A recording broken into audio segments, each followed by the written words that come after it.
बिस्मिल्लाहिर्रहमानिर्रहीम। अस्सलाम वालेकुम। आज हम बनाएंगे बहुत ही मज़ेदार से बिहारी बोटी रोल और इनको आप बहुत आराम से फ्रीज़ भी कर सकते हैं।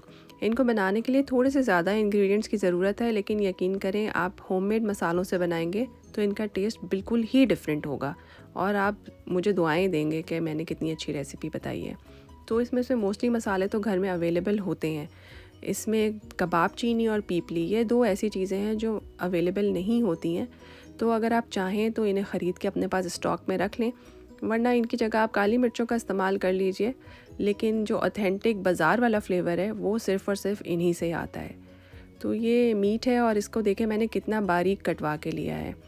और इसको जो है वो मैं ऊपर इसके कोई क्लिंग फिल्म रख लीजिए या इसको किसी थैली के अंदर डाल लीजिए और अच्छी तरह से जो है इसको फ्लैटन कर लीजिए। इसके लिए आप हैमर यूज़ करें, आपके पास वो रोटियां बनाने वाला बेलन है वो यूज़ करें, या नॉर्मल हथौड़ी है तो उसको इस्तेमाल कर लीजिए। बस आपने इसको ऐसे फ्लैट करना है कि ये थोड़ा सा फैल जाए, मगर ये जो है टूटे ना। बोनलेस बीफ का फ़िले है, उसको बस मैंने समझें कि हैमर डाउन किया है और उसके बाद ये बिल्कुल फ़्लैट हो गया है। फ़्लैट होने से ये होता है कि ये बहुत अच्छी गलावट भी आती है इसके अंदर और ये पकता भी बहुत अच्छे तरीके से है, क्योंकि कच्चा पपीता तो इसको फटाफट गला देता है।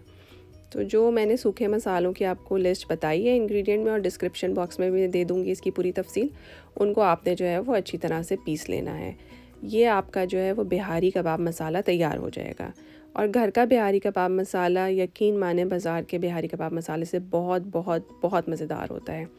और इसके अंदर जो है मैंने कोई मीट टेंडराइज़र पाउडर नहीं इस्तेमाल किया है। इसके अंदर जो है वो मैं कच्चा पपीता इस्तेमाल करूँगी। लेकिन अगर आप ऐसी जगह पर रहते हैं जहाँ कच्चा पपीता इजीली अवेलेबल नहीं है, तो फिर आप जो है वो इसके अंदर मीट टेंडराइज़र भी डाल सकते हैं। लेकिन फिर ये होता है कि वो बहुत जल्दी गला देता है, तो आपको फिर टाइम का थोड़ा एहसास करना होगा।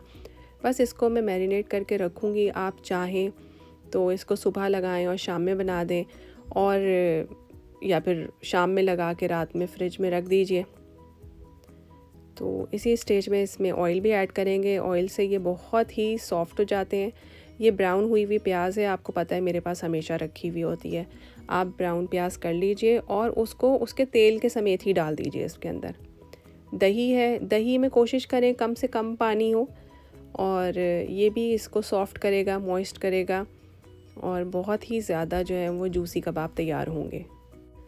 अब आप इसको 3 तरह से तैयार कर सकते हैं। देखें, आपने इसको मैरिनेट कर दिया ओवरनाइट के लिए, आप इसे फ्रिज में रख दीजिए, या कम से कम 6 से 7 घंटे तो आपने इसको ज़रूर मैरिनेट करना है। पहला तरीका ये है कि आप स्क्वायर स्टिक्स ले लीजिए और उसके अंदर जो है वो हर फिले को परो लीजिए, जैसे कि सुई में धागा डालते हैं या सुई से कोई सिलाई करते हैं। बस देखें मैंने ऐसे ही परो लिया है इनको, और एक स्क्वायर पे 2 आ गए हैं। तो इसको तो आप चाहें तो बारबेक्यू ग्रिल पे बना सकते हैं। अगर आप चाहें तो इसको अपने घर में बेक भी कर सकते हैं अवन के अंदर, सिंपल।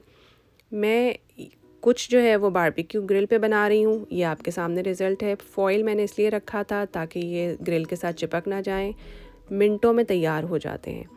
ये अब आपकी चॉइस है, आपके पास ग्रिल है तो कोयले जलाएं और उस पे बनाएं। दूसरा तरीका ये है कि थोड़ा सा ऑयल आप देगचे में गरम करें। मैं तो प्रेशर कुक कर रही हूँ। इसमें आप मैरिनेटेड गोश्त डालें और इसको पका दीजिए।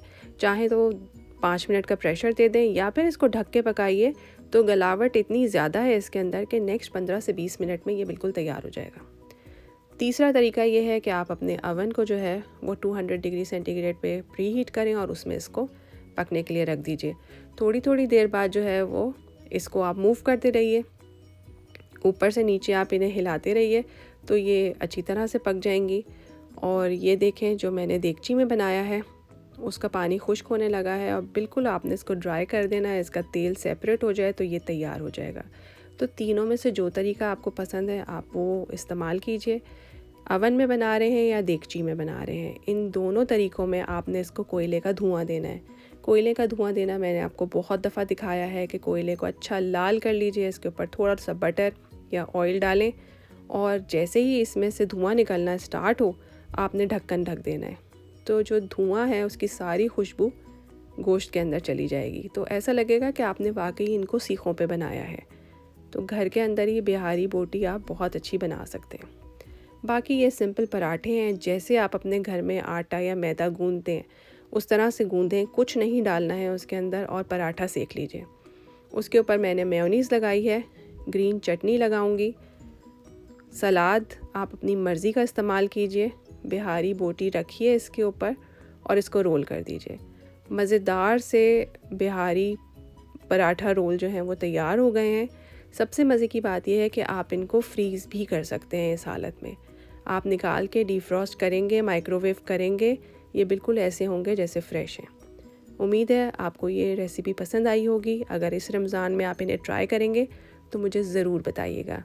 इंशाल्लाह फिर मिलेंगे एक नई और मज़ेदार सी रेसिपी के साथ। तब तक के लिए अल्लाह हाफ़िज़।